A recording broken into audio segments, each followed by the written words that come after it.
Good morning, YouTube, but if you're from the future, then good afternoon, good evening, and good night. This is Danny Draghi, and I'm about to answer one of the universe's greatest questions of our time. What the fuck is Storybook Brawl?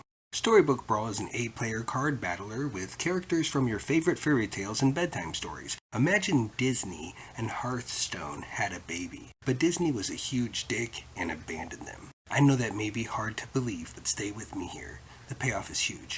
A while later, Mommy's friend Teamfight Tactics started spending the night, which was weird at first, but he always made breakfast in the morning and that was far more than his deadbeat dad ever did for him. Teamfight Tactics wasn't a bad dad, but his insecurities about trying to fill Disney's shoes caused him to be overly protective. Brawl loved his mother, but as he grew older, she couldn't bear to look him in the eyes because he served as a constant reminder of the man who abused her and left them when she needed him the most. Now a teenager, Brawl is angry at the alienation of his mother and the strict discipline of his stepfather, so he runs away from home. That is not where our story ends, though. This is merely the beginning, as this game, developed by Good Luck Games LLC, is still in early access. You can play it now for free on Steam. Players earn gold each round to purchase cards from the shop. You can also pay gold to refresh these cards between turns. There are evil, neutral, and good cards that synergize with each other, and most belong to classes such as dwarves, monsters, and princesses that work well together. After you finish purchasing and placing your units in the order you want them to attack, you will battle one of the other 7 players. Spells can be purchased with different effects, and cards can contain unique abilities that activate on death or killing a unit to create new strategies that will buff your cards or debuff your enemy's cards. Expect a few balance issues while the game is still in early access, but I didn't encounter any bugs in my time with the game. Each card has an attack and a health similar to Magic the Gathering. During the battle phase, cards attack automatically, so there's no target selection, but the position of your cards are another way to maximize your army's effectiveness. If a card's health reaches 0, it will be destroyed, but will come back for the next round with full health. Once all cards from one player are defeated, they will take damage based upon how many cards are remaining on the other player's side.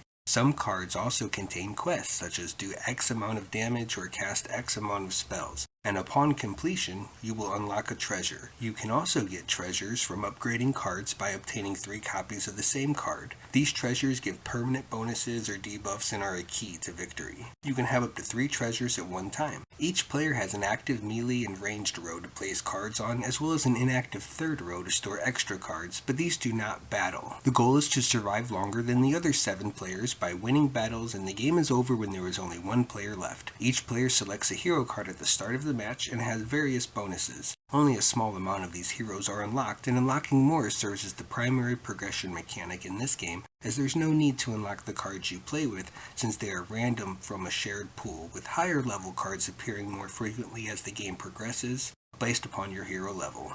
Killing units and winning rounds award your hero with XP, which will then unlock better cards in the shop each round. Back to our story. Young Brawl had to resort to stealing in order to survive. One day, he was caught stealing by a manager at a company that Disney owned. Disney immediately recognized his name and felt remorse for abandoning him.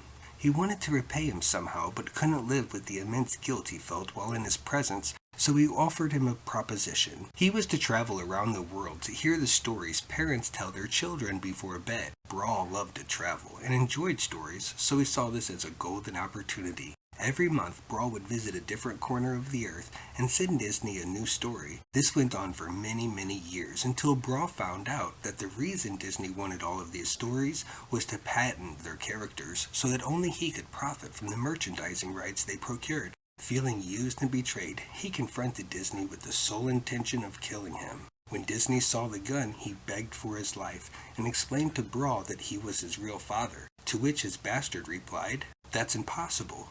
My dad's already dead," as he squeezed the trigger and put a bullet between his father's eyes, the same eyes he saw each time he looked in the mirror.